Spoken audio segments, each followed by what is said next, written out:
Before proceeding to the eye examination, make sure to sanitize your hands. Introduce yourself and confirm the identity and details of the patient. Explain the procedure to be performed and get the consent of the patient. If the patient is wearing eyeglasses, perform the following procedures with and without the eyeglasses.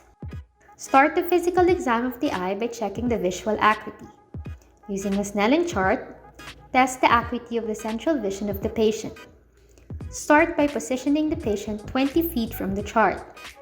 For patients with eyeglasses, make her wear it during the exam. Ask the patient to cover one eye and read the biggest letter. If the patient is unable to see the biggest letter, place the patient 1 foot near the chart, or until at the distance where the patient can read the letter. If the patient is still unable to see the letters, perform the counting finger test. Hold up your fingers at varying distances of less than 1 meter and ask the patient to count them. If the patient cannot count the fingers, wave your hand and check if she can see it. This is recorded as the hand motion. If the patient cannot see the hand movements, shine a torch toward the eye and ask if they can see the light. If they can, record perception of light. If they cannot, record no perception of light. Confrontation of visual fields. This is the test used to screen for any problems of visual field, such as blind spots, and to locate where they are. Ask the patient to look directly at an object in front of him, while one of his eyes is covered. Hold up different numbers of fingers in areas of the patient's peripheral vision field. Next is the external examination of the eye. Stand in front of the patient and survey the eyes for position and alignment. Inspect the eyebrows, noting their fullness, hair distribution, and any scaliness of the underlying skin. Note the position of the lids in relation to the eyeballs, and inspect for the following. Briefly inspect the regions of the lacrimal gland and lacrimal sac for swelling. Look for excessive tearing or dryness of the eyes. Ask the patient to look up as you depress both lower lids with your thumbs, exposing the sclera and conjunctiva.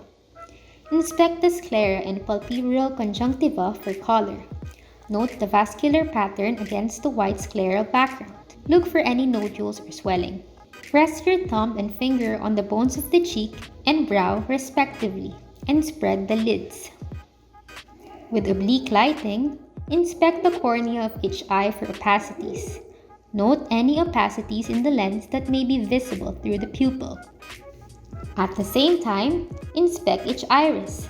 With your light shining directly from the temporal side, look for a crescentic shadow on the medial side of the iris. In a dim light, inspect the size, shape, and symmetry of both pupils.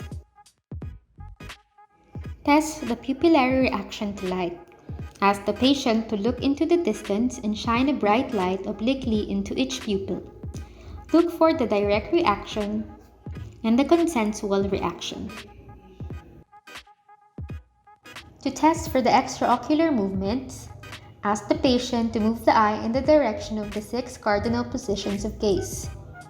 Making a wide H in the air, lead the patient's gaze to the patient's extreme right, to the right and upward, and down on the right. Then, without pausing in the middle, to the extreme left, to the left and upward, and down on the left. To perform a fundoscopy exam with the use of an ophthalmoscope, first explain the procedure to the patient. Darken the room and position the patient so she is comfortable. Assess the red reflex. Put 1 drop of 1% tropicamide in each eye. Focus on the nasal retina to observe the optic disc. Visualize the retinal vasculature.